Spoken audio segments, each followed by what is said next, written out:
HIV, human immunodeficiency virus, a fragment of genetic code wrapped in stolen membrane, born in forest blood and silent for decades. Then the unraveling began. This virus doesn't kill you directly. Instead, it destroys the very cells meant to save you, turning your immune system into your enemy as your defenders die one by one. 1981 brought mysterious deaths, rare cancers, and pneumonia striking the healthy young. No one understood and no one could stop it. Millions were infected before science even knew its name. Communities were decimated, lovers were lost, children were orphaned, and stigma became a second disease as the dying begged for medicine that didn't exist. Then the activists rose, scientists raced, and drugs finally arrived to save lives, but only for those who could afford them. 30 million dead. 40 million living with a virus permanently written into their DNA. This is the complete science of HIV, AIDS, the epidemic that revealed who we are and who we failed to be. Before we begin, if you enjoy these types of interesting science topics, hit the like button, comment, and tell us where you are listening from. If you'd like to hear more stories like this, you know what to do. Simply subscribe. The story of HIV begins not in laboratories or hospitals, but in the forest canopy of Central Africa, where primates have carried related viruses for countless generations. Long before humans understood viruses, before the concept of infection itself was articulated, retroviruses moved through populations of chimpanzees and sooty mangabes, causing little apparent harm to their natural hosts. These viruses had evolved alongside their primate carriers for millennia, reaching a biological accommodation where host and pathogen coexisted without catastrophic consequence. The transformation from simian virus to human pathogen likely occurred multiple times across the early 20th century, in moments of blood contact between human and primate, a hunter butchering bushmeat, an injury in the forest. Circumstances where viral particles and animal blood found entry into human circulation. Most such transmissions probably ended quickly, the virus unable to establish lasting infection in this new, unfamiliar host. But some succeeded. The virus adapted to human cells, began replicating in human immune systems, and found ways to spread between human hosts. For decades, possibly longer, HIV circulated at low levels through human populations in equatorial Africa. The virus moved slowly, requiring intimate contact sexual transmission, blood exposure, mother to infant rather than the casual transmission routes of respiratory or waterborne diseases. In small, relatively isolated communities, the virus might infect a handful of people before the chain of transmission broke. Someone would die, perhaps attributed to tuberculosis or some other recognized illness, and the true cause would remain invisible. Those conditions for epidemic spread emerged through the profound social and economic transformations of mid-20th century Africa. Colonial powers had disrupted traditional settlement patterns, built cities where none existed before, constructed transportation networks connecting previously isolated regions, and created labor systems that separated men from families for extended periods. Urbanization accelerated dramatically. People moved from villages to cities seeking work, opportunity, escape from rural poverty. These new urban centers became mixing grounds where people from diverse regions encountered one another, where traditional social structures weakened, where sex work emerged as economic necessity, where medical practices sometimes involved reused needles and unscreened blood. The virus found in these changing circumstances the perfect environment for expansion. Each new infection represented potential for multiple onward transmissions. Urban density meant more sexual partners, more opportunities for the virus to move between bodies. Medical interventions intended to help injectable medications. Blood transfusions sometimes spread the virus when equipment was reused without adequate sterilization.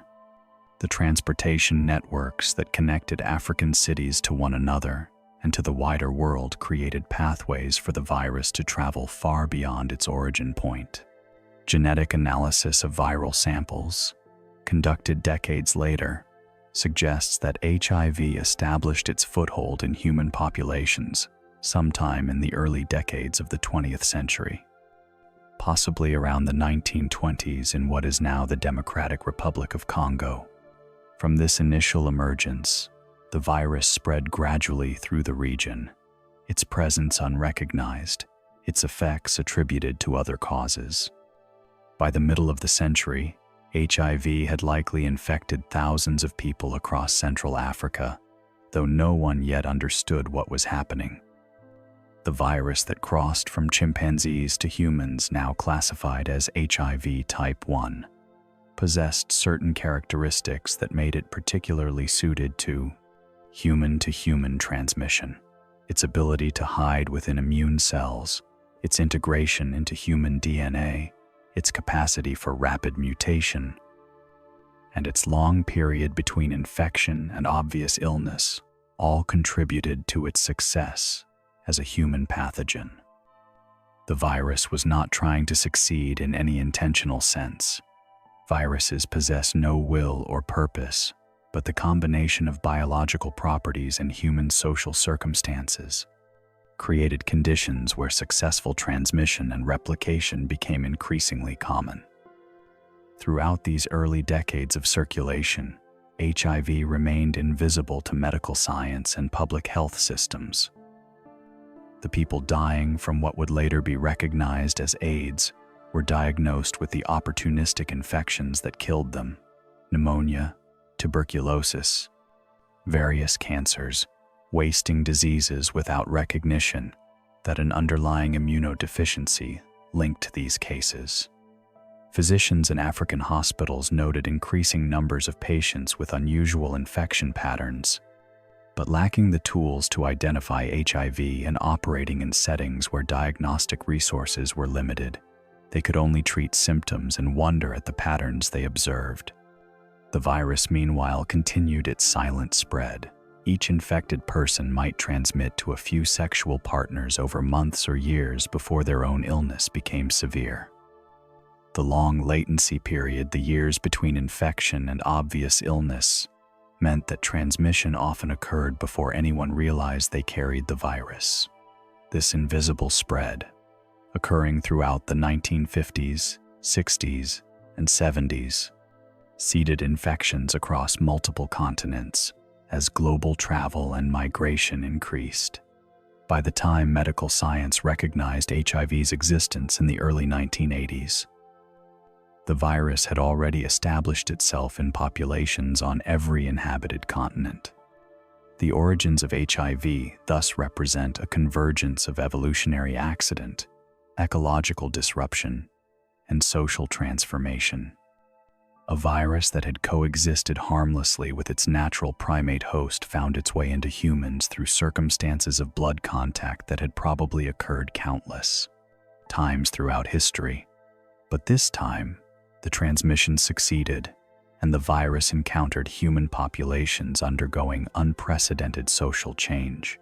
Colonial exploitation, urbanization, poverty, migration, and the erosion of traditional social structures created the conditions where a slow-spreading virus could establish sustained transmission chains. The disease that would devastate the world emerged not from intentional creation or sudden mutation, but from the intersection of viral biology and human social reality at a particular moment in history. HIV is a retrovirus, a category of pathogens with a fundamentally unusual relationship to their hosts. Most viruses carry their genetic information as DNA, the same molecule that encodes human genes. Retroviruses instead use RNA, a related but distinct molecule, and possess a remarkable enzyme that allows them to reverse the normal flow of genetic information.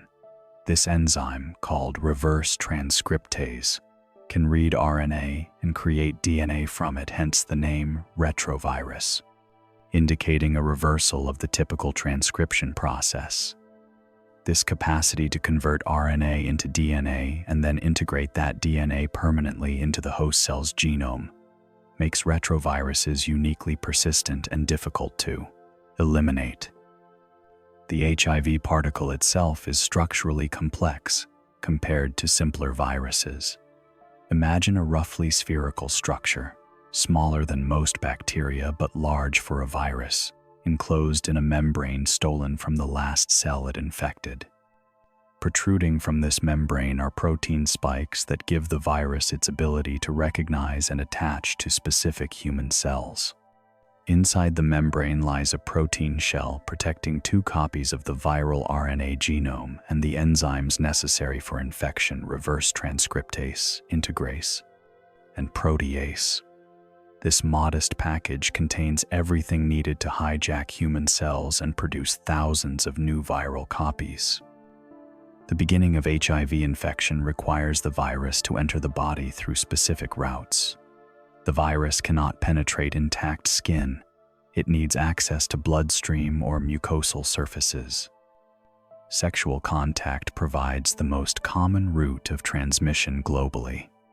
The virus can cross mucous membranes in genital tissue, rectal tissue, or occasionally oral tissue, though transmission efficiency varies significantly by route and circumstances. Blood exposure represents the most efficient transmission route.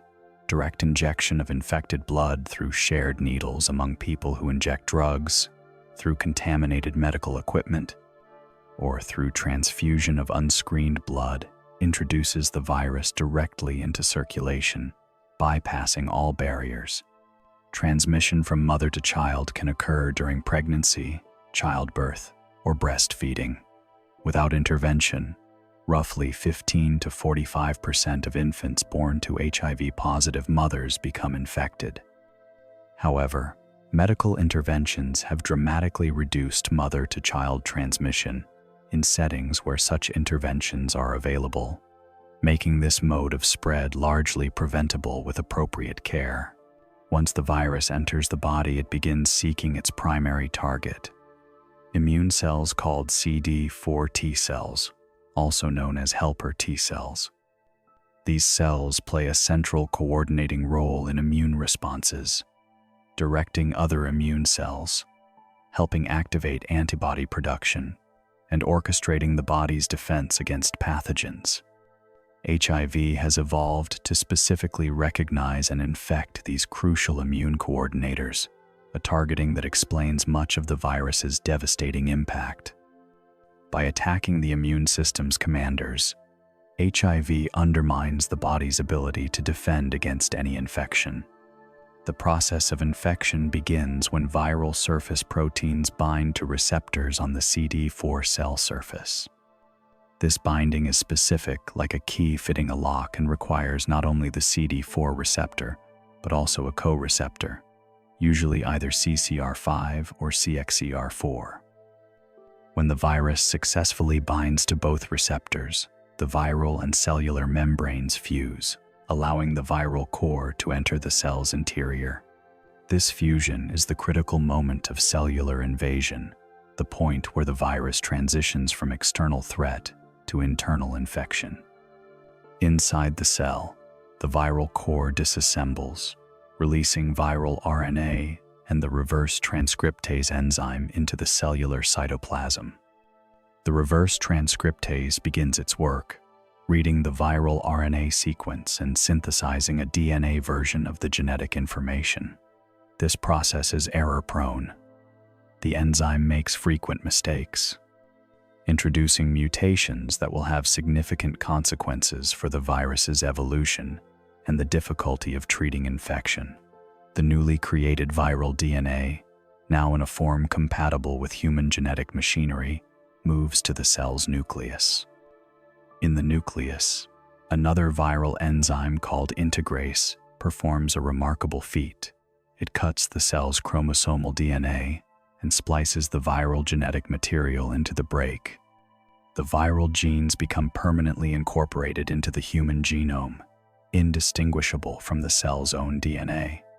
This integration means that whenever the cell reads its genes to make proteins, it will also read viral genes. The infected cell has been transformed into a potential virus factory, its own genetic instructions now including directions for producing HIV. The integrated viral DNA can remain dormant for extended periods, particularly in certain long-lived immune cells. The cell appears and functions normally, but it carries within its genome the instructions for viral production, waiting for activation signals. This latency creates a hidden reservoir of infection that persists even when active viral replication is suppressed by treatment. It represents one of the fundamental challenges in curing HIV. The virus hides within the host's own genetic code, in cells that can survive for years. When the infected cell becomes activated, usually in response to encountering an infection or other immune stimulus, it begins reading all its genes more actively, including the integrated viral genes. The cell's own machinery produces viral proteins and copies of viral RNA, assembling new virus particles within the cell. These new viruses bud from the cell surface, each one acquiring a membrane coat as it emerges. A single infected cell can produce thousands of viral particles before dying or being destroyed by immune responses. The immune system does respond to HIV infection. Within weeks of initial infection, antibodies appear in the bloodstream, designed to recognize and neutralize viral particles. Killer T cells identify and destroy infected cells. This immune response can control viral replication to some degree, bringing the initial burst of viral production down to lower levels. But the response cannot eliminate infection for multiple reasons. The virus's high mutation rate means it constantly produces variants that antibodies and T cells don't recognize. The integration into host DNA creates a permanent reservoir. And most crucially, the virus's primary target is the immune system itself, progressively weakening the very response trying to control it. The beginning of HIV infection thus establishes a complex dynamic between virus and host. The virus integrates permanently into immune cell genomes, creating infection that current treatments can suppress but not eliminate. It targets the immune system's coordinators, progressively undermining defensive capacity. Its high mutation rate allows constant evolution, evading both immune responses and drug treatments. And its long period between infection and obvious illness means transmission often occurs before people know they carry the virus. The progression of HIV infection follows a predictable arc, though the timeline varies enormously between individuals. Understanding this progression requires examining both how the virus spreads within an infected person's body and how it moves between people and populations. Both processes, internal progression and external transmission, shape the epidemic's dynamics and determine the disease's impact. Within days of initial infection, HIV replication proceeds explosively. The virus spreads rapidly through the lymphoid tissues where immune cells concentrate lymph nodes, spleen, gut-associated lymphoid tissue. Millions or billions of viral particles flood the bloodstream during this acute phase. The infected person often experiences symptoms resembling severe flu: fever, fatigue, sore throat, swollen lymph nodes, rash. Most people experience these acute symptoms, but they're typically mild enough to be dismissed as ordinary viral illness. During this acute phase, the infected person is highly contagious. The concentration of virus in blood and other body fluids reaches levels far higher than will occur later in infection. Sexual transmission risk peaks during these weeks. Yet this is precisely when diagnosis is least likely, before antibodies have developed to levels detectable by standard tests, when symptoms are non-specific. This combination of high infectiousness and low diagnosis rates means acute infection contributes disproportionately to ongoing transmission. After several weeks, the immune response begins controlling viral replication. Antibodies appear, binding to viral particles and marking them for destruction. Killer T cells identify and destroy infected cells. The viral load in blood drops from its acute phase peak to lower levels. Symptoms resolve. The person feels normal again, completely unaware that they harbor a chronic infection that will require lifelong attention. This return to apparent health marks the transition to clinical latency, a phase that can last for years. Clinical latency means the absence of obvious symptoms, not the absence of disease activity. Throughout this apparently healthy period, the virus continues replicating, immune cells continue dying, and the slow destruction of immune capacity proceeds relentlessly. The immune system and the virus reach a kind of equilibrium, where ongoing viral replication is partially controlled but not eliminated. Each day, billions of new viral particles are produced, and billions of immune cells die or become infected.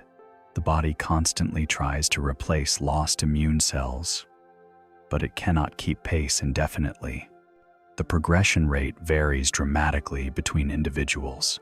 Some people maintain near normal immune function for a decade or more without treatment. Others progress to severe immunodeficiency within a few years. The factors determining progression rate remain incompletely understood but include viral characteristics. Some HIV strains are more aggressive than others, and host factors, including genetic variations affecting immune response. The progression is typically measured by tracking CD4 cell counts, the number of these crucial immune cells per unit of blood. A healthy person has between 500 and 1500 CD4 cells per microliter of blood. After HIV infection, this count slowly declines.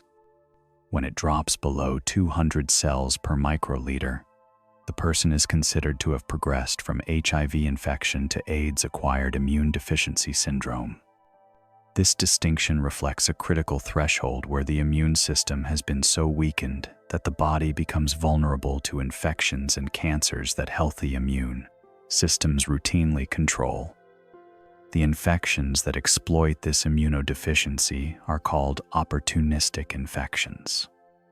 They include pneumocystis jirovecii, pneumonia, a fungal lung infection that was rare before the HIV epidemic, but became the leading cause of death in untreated AIDS. Toxoplasmosis causes brain lesions and neurological symptoms. Cytomegalovirus can cause blindness, digestive system damage, and neurological problems. Tuberculosis becomes particularly severe and difficult to treat in HIV-positive individuals. Various cancers occur at dramatically elevated rates. These opportunistic infections result not from HIV directly damaging tissues, but from the immune system's inability to perform its protective functions. The body becomes progressively unable to defend against pathogens it encounters constantly, microbes that coexist harmlessly with healthy people. Without treatment, progression to AIDS and death typically occurs within 8 to 10 years of initial infection, though this average conceals enormous variation. The transmission between people operates on longer timescales, but follows patterns determined by the virus's biological characteristics and human social behavior. An infected person can potentially transmit throughout the decades-long course of infection, from the acute phase through clinical latency and into advanced disease. Sexual transmission patterns vary significantly by population and behavior. The virus spreads more efficiently from men to women than women to men during penile vaginal intercourse, though transmission can occur in both directions. Receptive anal intercourse carries higher transmission risk than other forms of sexual contact due to the fragility of rectal tissues. The sharing of drug injection equipment creates extraordinarily efficient transmission, introducing infected blood directly into another person's bloodstream.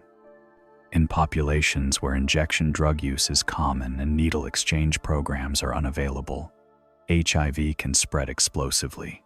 Mother-to-child transmission represents a tragic dimension of spread, though one that has become largely preventable where medical interventions are available.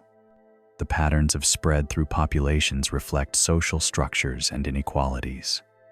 HIV transmission requires intimate contact, sexual activity, shared needles, or mother-to-infant transmission. These intimacies are shaped by poverty, gender inequality, migration patterns, stigma, criminalization, violence, and power dynamics. The virus spreads most rapidly in populations facing multiple marginalization, where factors like poverty, limited education, gender-based violence, lack of healthcare access, and stigma create conditions favoring transmission while limiting access to prevention and treatment. The spread of HIV thus operates simultaneously on multiple scales. Within individual bodies, where the virus progressively destroys immune capacity over years; between individuals, where transmission occurs through intimate behaviors shaped by social context; and through populations, where network structures and social inequalities determine epidemic patterns. This multi-scale complexity makes HIV both scientifically fascinating and socially devastating, a disease whose control requires understanding not just virology, but human behavior, social structure, and the inequalities that shape vulnerability and access to care. The recognition of HIV, AIDS as a distinct disease occurred simultaneously in multiple locations in the early 1980s, though the virus had been circulating undetected for decades. The emergence into medical and public consciousness happened not because the virus suddenly appeared, but because it reached populations whose illness patterns were systematically monitored, and because it had spread widely enough that the unusual pattern of immunodeficiency became impossible to ignore. In the United States, physicians in Los Angeles and New York began reporting clusters of unusual cases in 1980 and 1981. Young, previously healthy men were developing pneumocystis pneumonia, an infection almost never seen except in people with severely compromised immune systems. Others developed Kaposi's sarcoma, a rare cancer that typically affected elderly men of Mediterranean descent. These cases shared a common pattern. The patients were gay men, and their immune systems appeared devastated, unable to fight infections that healthy people routinely controlled. The initial cases prompted alarm and confusion in medical communities. The unusual pattern suggested an infectious agent, but the specific populations affected led to various theories about cause. The disease acquired various names in these early months: gay-related immune deficiency, gay cancer, and other terms that reflected the initial epidemiology but carried stigmatizing implications that would shape the epidemic's social response for decades. The breakthrough in understanding came in 1983 and 1984, when French and American researchers independently isolated the virus responsible for this immunodeficiency. The virus, eventually named human immunodeficiency virus, provided the missing link explaining the diverse manifestations of illness. An infectious agent was attacking the immune system, and it could spread through blood, sexual contact, and from mother to child. Retrospective analysis of stored blood samples revealed that HIV had been present in Africa, Europe, and North America since at least the 1970s, and possibly earlier. The virus had been spreading silently for years, possibly decades, before medical science identified it.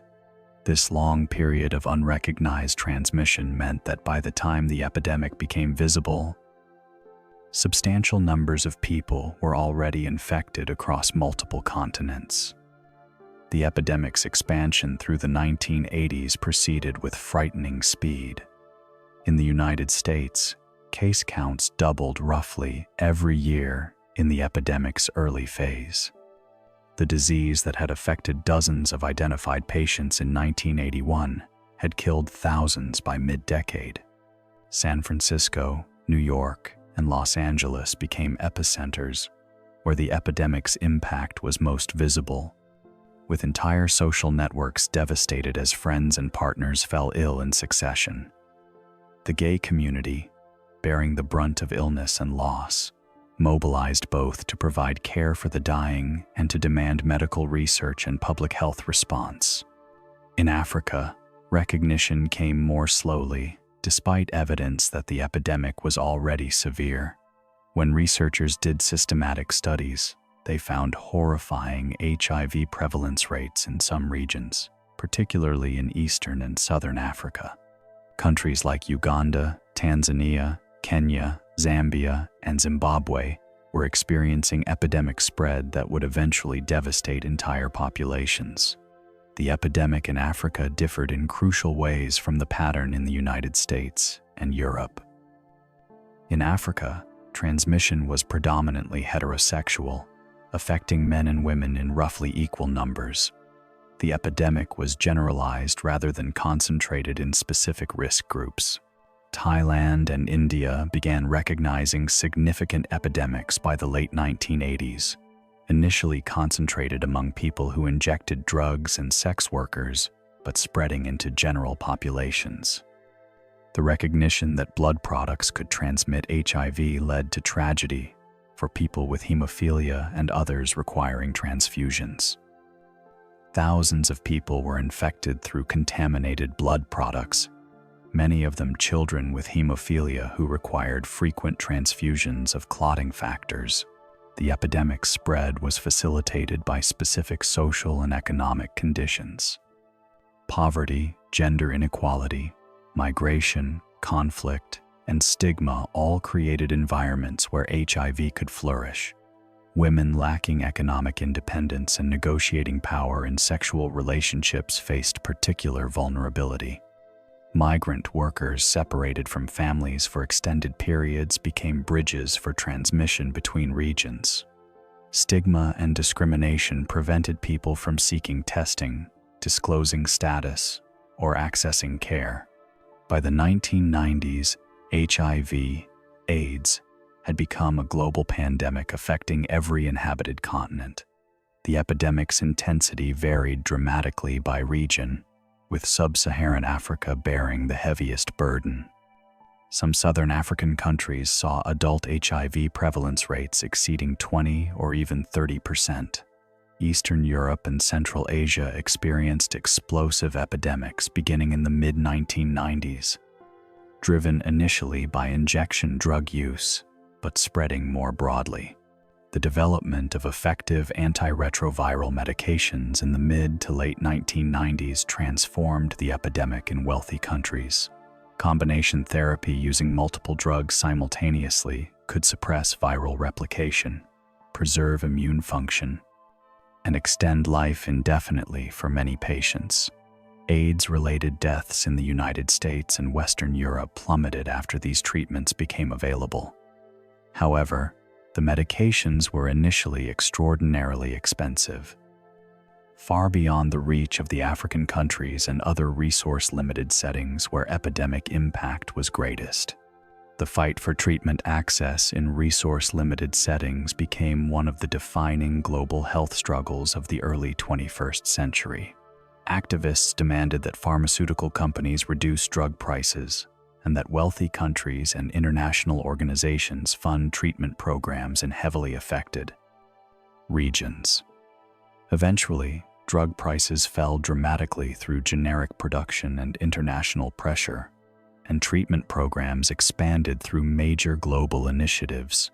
The historical arc of HIV, AIDS thus spans from unrecognized emergence in early to mid-20th century Africa through accelerating spread in the Moorness epidemic's invisible decades to explosive recognition in the 1980s to global pandemic, affecting tens of millions. The disease's trajectory reflects biological characteristics of the virus, combined with social factors that determined vulnerability and access to prevention and care. The epidemic transformed from mysterious illness to identified pandemic to partially controlled chronic disease. Though millions continue living with HIV and hundreds of thousands die annually in settings lacking adequate treatment access. The experience of HIV/AIDS varies more dramatically across the contemporary world than perhaps any other major disease. In some settings, HIV infection has been transformed into a manageable chronic condition, similar in many ways to diabetes or hypertension. In other regions, it remains a devastating illness with limited treatment options and high mortality. Understanding how HIV appears today requires examining this fundamental divide while recognizing the experiences that remain common across contexts. In regions with well-developed healthcare infrastructure and universal access to antiretroviral therapy, the typical experience of HIV infection has changed almost beyond recognition from the epidemic's early decades. A person who tests positive for HIV today in such a setting receives immediate counseling about treatment options. They begin antiretroviral therapy, usually a single pill taken once daily containing multiple medications. Within weeks or months, viral replication is suppressed to undetectable levels in their blood. Their immune system, if treatment begins early enough, remains largely intact or recovers substantially. They face a near-normal life expectancy and dramatically reduced risk of AIDS-related complications. This transformation, though remarkable, comes with significant caveats. Treatment requires lifelong medication adherence. Missing doses can allow viral replication to resume and can breed drug resistance. The medications, while vastly improved from early antiretroviral drugs, still carry side effects that vary by individual and regimen. Regular medical monitoring is essential, requiring access to healthcare and laboratory testing. The psychological burden of living with chronic infection persists despite medical progress.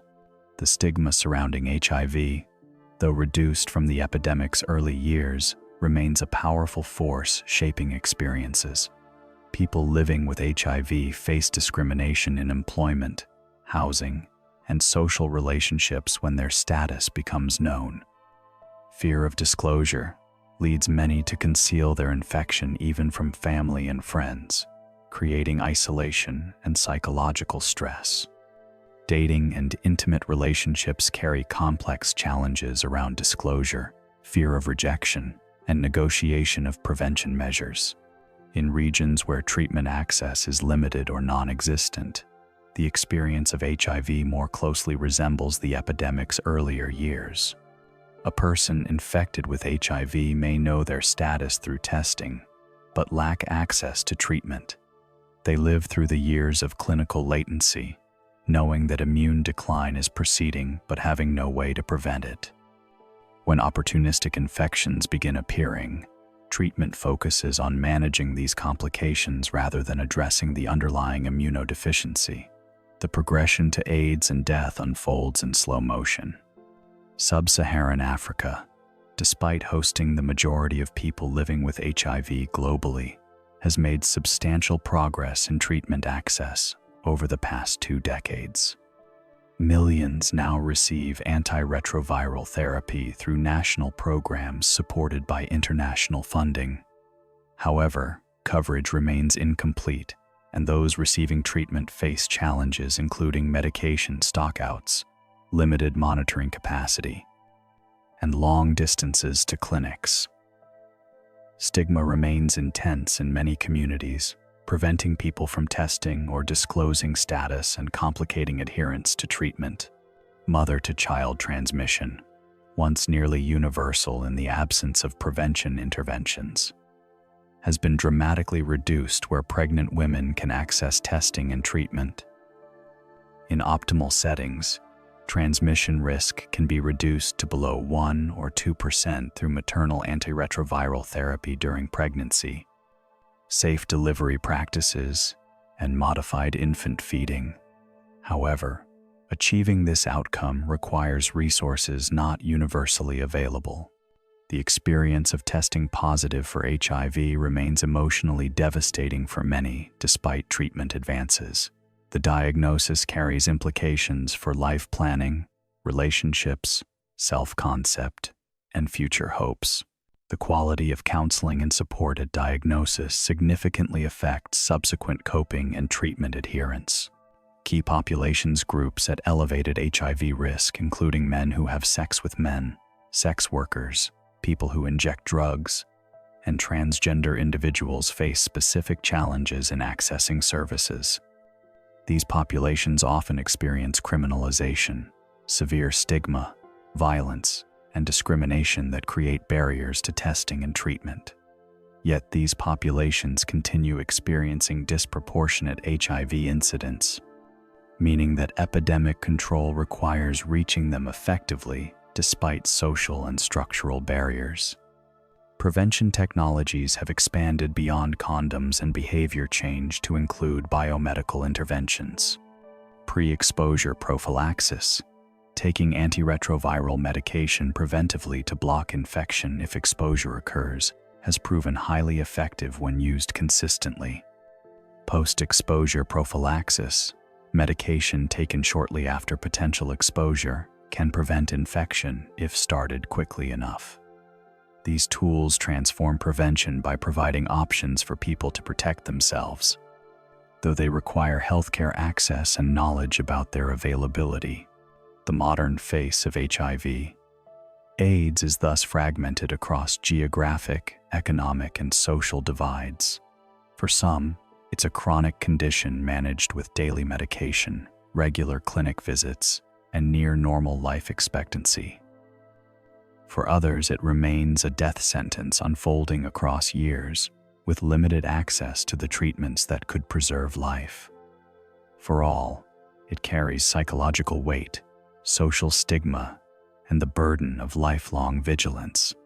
This inequality in outcomes, despite identical viral etiology, reveals as much about global social structure as about virology. Understanding what HIV does inside the human body requires examining processes at multiple biological scales, from the molecular mechanisms of viral replication through cellular destruction to the systemic collapse of immune function. The virus's impact is both precisely targeted and systemically devastating, attacking the immune system's coordination center, while its effects ripple outward to compromise the body's ability to defend against any threat.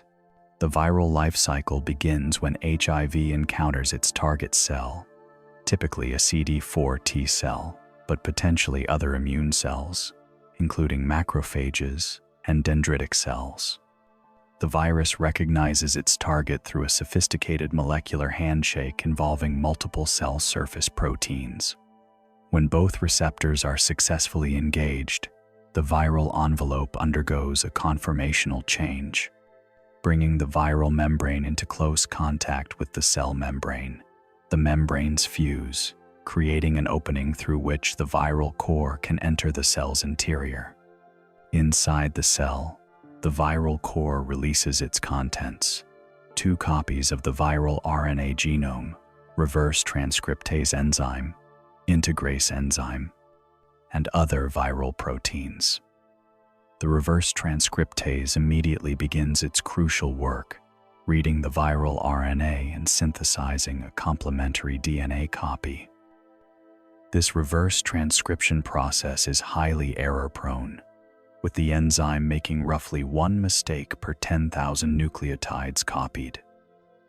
This means nearly every newly created viral DNA copy contains at least 1 mutation. This high mutation rate has profound consequences. It allows the virus to evolve rapidly, generating diverse variants within a single infected person. This constant generation of variants explains why single drug treatment invariably fails. Resistant variants emerge within weeks. It's why vaccines have proven so difficult to develop. The viral surface proteins that antibodies would target are constantly changing, and it's why natural immune responses cannot eliminate infection. The newly synthesized viral DNA moves to the cell's nucleus, where the integrase enzyme cuts the host cell's chromosomal DNA and inserts the viral genetic sequence into the break, permanently incorporating viral genes into the human genome. This integration means that whenever the cell reads its genes to make proteins, it will also read viral genes. The infected cell has been transformed into a potential virus factory. The integrated viral DNA, called a provirus, can remain dormant for extended periods. In long-lived memory T cells, the provirus may persist for years or decades without producing new viruses. Hiding from both immune responses and antiretroviral drugs, these latently infected cells represent the major barrier to HIV cure. Current treatments can suppress active viral replication, but cannot eliminate the dormant reservoir. When an infected cell becomes activated, it begins actively transcribing genes, including the integrated viral genes. The cell's normal protein-making machinery is hijacked to mass-produce viral components. New virus particles begin assembling and budding from the cell surface. A single infected cell can produce thousands of viral particles over its lifetime. The immune system attempts multiple strategies to control HIV. Antibodies binding to viral surface proteins can neutralize viruses, preventing them from infecting cells. But the virus's high mutation rate means that variants emerge that antibodies don't recognize. Killer T cells recognize and destroy infected cells. But HIV has evolved multiple mechanisms to evade these responses. The net result is a slow war of attrition. The immune system damages and destroys infected cells, but the virus replicates faster than the immune response can eliminate it. CD4 T cells are constantly destroyed by direct viral killing, by immune responses targeting infected cells, and by activation-induced cell death. The body attempts to replace lost CD4 cells, but eventually, this compensatory capacity is exhausted. The decline in CD4 cell numbers is gradual but relentless in untreated infection. From normal levels around 1,000 cells per microliter, the count drops by roughly 50 to 100 cells per year on average. When the count drops below 500, risk of certain infections begins increasing. Below 200, opportunistic infections become common, marking progression to AIDS. Below 50, the immune system is so compromised that survival without treatment is typically measured in months. The loss of CD4 T cells is not just a numbers problem. These cells coordinate immune responses, helping activate other immune cell types, directing antibody production, and maintaining immune memory. Their loss creates cascading failures across the immune system. The entire immune defense network becomes disorganized and ineffective. When immune function finally collapses, the body becomes vulnerable to an array of pathogens and cancers. Pneumocystis pneumonia fills the lungs with fluid and inflammatory cells. Toxoplasmosis reactivates in the brain. Cytomegalovirus causes retinitis that can lead to blindness. Tuberculosis becomes particularly severe. Various cancers occur at dramatically elevated rates. These opportunistic diseases do not result from HIV directly attacking tissues, but reflect the immune system's inability to control pathogens that healthy immunity keeps in check. Antiretroviral therapy interrupts this destructive cascade by blocking viral replication at multiple steps. By combining multiple drugs acting at different steps, treatment creates conditions where viral replication is blocked, even if some viruses are resistant to individual drugs. When effective treatment suppresses viral replication, CD4 cell counts typically stabilize and often increase as the immune system partially recovers. However, the recovery is not complete. The immune system retains some abnormalities, even with perfect viral suppression. The molecular and cellular processes underlying HIV infection thus represent a complex biological drama played out in immune tissues throughout the body. A virus targeting the immune system's coordinators, using the body's own genetic machinery to replicate, constantly evolving to evade defenses, establishing permanent reservoirs in long-lived cells, and ultimately destroying the immune capacity needed to control it. This combination creates a disease uniquely challenging to treat and currently impossible to cure. The shadow of HIV, AIDS extends far beyond the immediate health effects of infection, reaching across generations and reshaping societies in ways both obvious and subtle. Understanding the disease's full burden requires examining not just the biological progression within infected individuals, but the social, economic, psychological, and demographic consequences that ripple outward from the epidemic's epicenters. For individuals living with HIV, particularly those in settings with good treatment access, the experience is one of chronic disease management, requiring lifelong vigilance. The daily medication routine, while simplified from early multi-pill regimens, remains an inflexible commitment. The mental burden of this lifelong requirement, the knowledge that stopping medication could prove fatal weighs on psychological well-being. Side effects, though less severe with modern medications, remain significant for many people.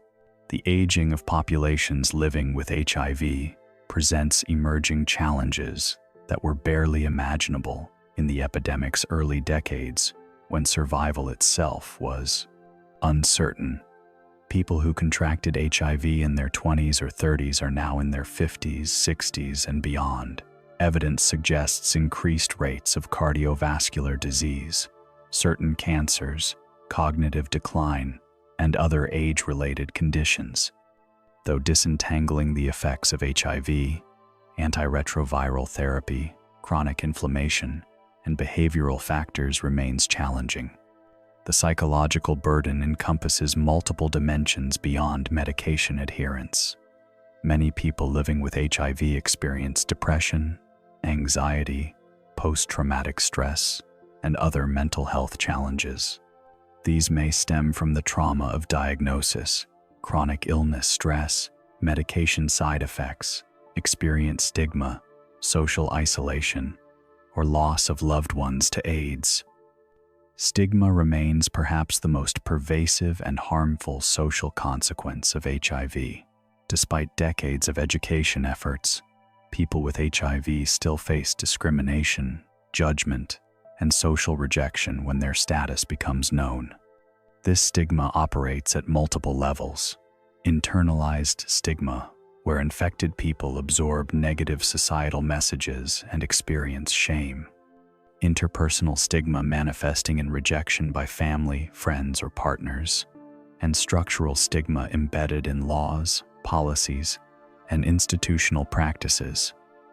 The effects of stigma extend beyond hurt feelings to concrete harms. Fear of stigma prevents people from testing, delaying diagnosis until illness is advanced. It discourages disclosure even to sexual partners, complicating prevention efforts. It creates barriers to seeking and adhering to treatment. It affects employment, housing, and access to services. Relationships and intimacy carry complex challenges for people with HIV. The question of when and how to disclose status to potential partners generates anxiety and has real consequences. Disclosure sometimes leads to rejection, violence, or unwanted disclosure to others. Negotiating prevention measures, managing fear of transmission, and finding partners who accept one's status all require emotional labor and resilience. The demographic impact of HIV has been most dramatic in heavily affected regions of sub-Saharan Africa. Countries with adult HIV prevalence rates exceeding 20% experienced catastrophic increases in mortality. particularly among young and middle-aged adults. Life expectancy in some countries declined by more than a decade during the epidemic's peak years. The loss of adults in their most productive years affected economic output, family stability, and social structure. Orphanhood represents one of the epidemic's most tragic consequences. Millions of children lost one or both parents to AIDS, creating unprecedented numbers of orphans. In some communities, traditional extended family structures absorbed these children, but the sheer numbers overwhelmed informal safety nets. Child-headed households emerged where older children cared for younger siblings without adult supervision. The orphan crisis created vulnerability to exploitation, interrupted education, and transmitted poverty across generations. The economic impact operates at multiple scales. Individual families face direct costs of care, lost income from illness, and potentially catastrophic healthcare expenses. Businesses experience productivity losses from worker illness and death. Economies lose human capital and see reduced labor force participation in affected age groups. Gender dynamics and HIV are profoundly intertwined. In many settings, women face elevated HIV risk due to biological vulnerability during sex, lack of power to negotiate prevention measures, gender-based violence, economic dependence on partners, and limited access to education and resources. HIV interventions that fail to address gender inequality are unlikely to succeed in controlling epidemics, where women bear disproportionate burden. Key populations: men who have sex with men, sex workers, people who inject drugs, transgender individuals, and prisoners experience HIV prevalence rates far exceeding general populations. This elevation reflects both biological transmission dynamics and social factors, including stigma, criminalization, violence, economic marginalization, and healthcare exclusion. Effective epidemic response requires reaching these groups with targeted interventions despite social and legal barriers. HIV's interaction with other health conditions creates additional complexity. Tuberculosis and HIV form a particularly deadly combination, with each disease worsening outcomes of the other. Regions with high HIV prevalence have seen dramatic increases in TB burden. Mental health and substance use disorders interact with HIV in bidirectional ways, each complicating management of the others. The response to HIV transformed global health in multiple ways. The epidemic catalyzed unprecedented investment in health systems in resource-limited settings. The fight for treatment access established new norms around essential medicines and human rights. The involvement of affected communities in shaping response established models of community participation in health governance. However, the HIV response has also revealed persistent global inequalities. The geographic concentration of infections in poor countries, the dependence of treatment programs on external funding, the continued occurrence of preventable infections despite available prevention tools all reflect broader patterns of global injustice. The disease burden falls most heavily on populations and regions least equipped to respond. The full accounting of HIV's long-term impact thus encompasses dimensions extending far beyond death counts or infection rates. It includes the psychological burden carried by millions living with chronic infection, the economic costs to individuals and societies, the orphans and disrupted families, the demographic shifts in heavily affected regions, the transformation of global health systems and norms, the scientific knowledge generated, the social movements catalyzed, and the revelation of persistent global inequalities. HIV, AIDS, occupies a unique position in human history as the first modern global pandemic, a disease that emerged in the age of advanced medical science, global communications, and unprecedented capacity for coordinated response. yet still managed to infect millions and kill millions before effective control measures were developed and deployed. Understanding HIV's place in the larger human story requires examining how this disease revealed fundamental truths about science, society, inequality, and human nature itself. The epidemic emerged at a particular historical moment when medical confidence ran high. Antibiotics had conquered bacterial killers. Vaccines had eliminated smallpox and controlled numerous other diseases. Then HIV arrived, revealing the limits of that confidence. Here was an infectious disease against which existing tools were useless. The scientific response to HIV, AIDS, represents one of the most intensive, focused research efforts in history. From viral identification in 1983 to the development of effective combination therapy by the mid-1990s, researchers made remarkable progress. The virus's structure was mapped, its life cycle elucidated, its modes of transmission identified, and drugs targeting multiple steps in its replication developed. However, the HIV treatment story is as much about access as about discovery. The initial drugs were extraordinarily expensive, far beyond reach for most of the world's population. This tension sparked global debates about intellectual property, essential medicines access, and pharmaceutical industry practices that continue today. The eventual dramatic reduction in drug prices resulted from multiple factors: generic drug production, international pressure and advocacy, pharmaceutical company concessions, and funding from wealthy countries and international organizations. The activism that drove this change was itself historically significant. People living with HIV, particularly in the epidemic's early years when treatment options were inadequate, became advocates for research funding, faster drug approval, treatment access, and anti-discrimination protections.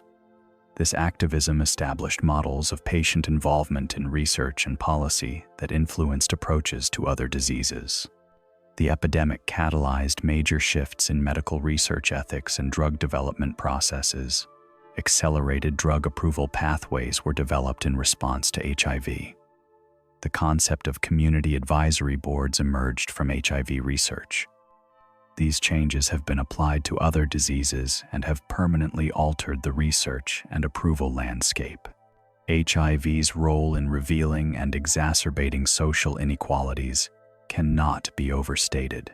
The disease exposed and amplified existing fractures in societies, homophobia that delayed effective response and fueled stigma, racism that allowed higher HIV rates in minority communities to be neglected, gender inequality that made women vulnerable, poverty that created conditions for transmission while limiting access to care, and global inequality that concentrated resources in wealthy nations, while the epidemic devastated poor countries. The stigma associated with HIV drew on and reinforced existing prejudices. In the United States and other Western countries, the early association of HIV with gay men activated homophobia and allowed some to view the disease as divine punishment. This stigma delayed public health response, prevented many people from testing or seeking care, and justified discrimination. The epidemic forced broader societal conversations about sexuality, drug use, and intimacy. Public health campaigns needed to address specific sexual practices explicitly. Harm reduction approaches to drug use faced opposition, but eventually demonstrated effectiveness. These conversations, uncomfortable as they were, pushed societies toward more open discussion of previously taboo topics. The search for an HIV vaccine has consumed billions in research funding with limited success so far. The virus's high mutation rate, its ability to integrate into host DNA, and the lack of any cases of natural clearance of infection all contribute to the challenge. Cure research has seen remarkable scientific advances, but limited clinical success. Prevention tools beyond behavior change and condoms have expanded significantly, including pre-exposure prophylaxis and treatment as prevention. These prevention tools, combined with expanded testing and immediate treatment initiation, offer the possibility of controlling the epidemic even without a vaccine or cure. However, achieving universal coverage requires overcoming numerous barriers, including ensuring everyone tests regularly, linking all HIV-positive people to care, achieving excellent treatment adherence, maintaining adequate funding, and addressing stigma and structural barriers. However, complacency poses a real threat. As HIV has become treatable in wealthy nations, public attention and political will have waned. Prevention fatigue and treatment optimism have been associated with risk behavior increases in some populations. Funding for HIV programs faces ongoing pressure. The progress achieved could be reversed if commitment wavers. HIV's legacy extends beyond the ongoing epidemic to the changes it catalyzed in medicine, public health, law, activism, and social attitudes. The disease drove advances in understanding immunity and viral pathogenesis. It transformed approaches to chronic disease management and treatment development. It established new models of patient advocacy. It contributed to expanded rights for sexual minorities and people with disabilities. It revealed stark global health inequalities and catalyzed unprecedented international investment in health systems. The disease also leaves a complicated legacy of trauma, loss, and resilience. Multiple generations carry memories of the epidemic's devastation, partners and friends lost, lives transformed, communities shattered. The survivors embody both the tragedy of what was lost and the resilience of what endured.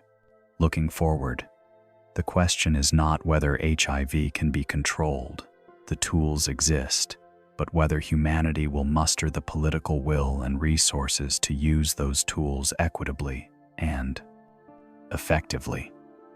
The disease persists primarily where social, economic, and political barriers prevent access to prevention and treatment. Controlling the epidemic requires addressing these root causes of vulnerability and inequality, not just distributing drugs and condoms. HIV's place in human history will ultimately be judged, not just by the scientific achievements it spurred or the lives it claimed, but by whether humanity proved capable of responding equitably to a global health threat. The epidemic revealed both the worst and best of human nature, the stigma, discrimination, and neglect that allowed it to spread unchecked, and the compassion, solidarity, and scientific brilliance that eventually brought it partially under control. The final chapter of this story remains unwritten, dependent on choices still being made about resource allocation, social justice, and the value placed on lives in poor and marginalized communities. The virus itself is indifferent to these human dramas, following only its biological imperatives. But the outcome of this pandemic, like its history, will be determined less by virology than by human social and political choices.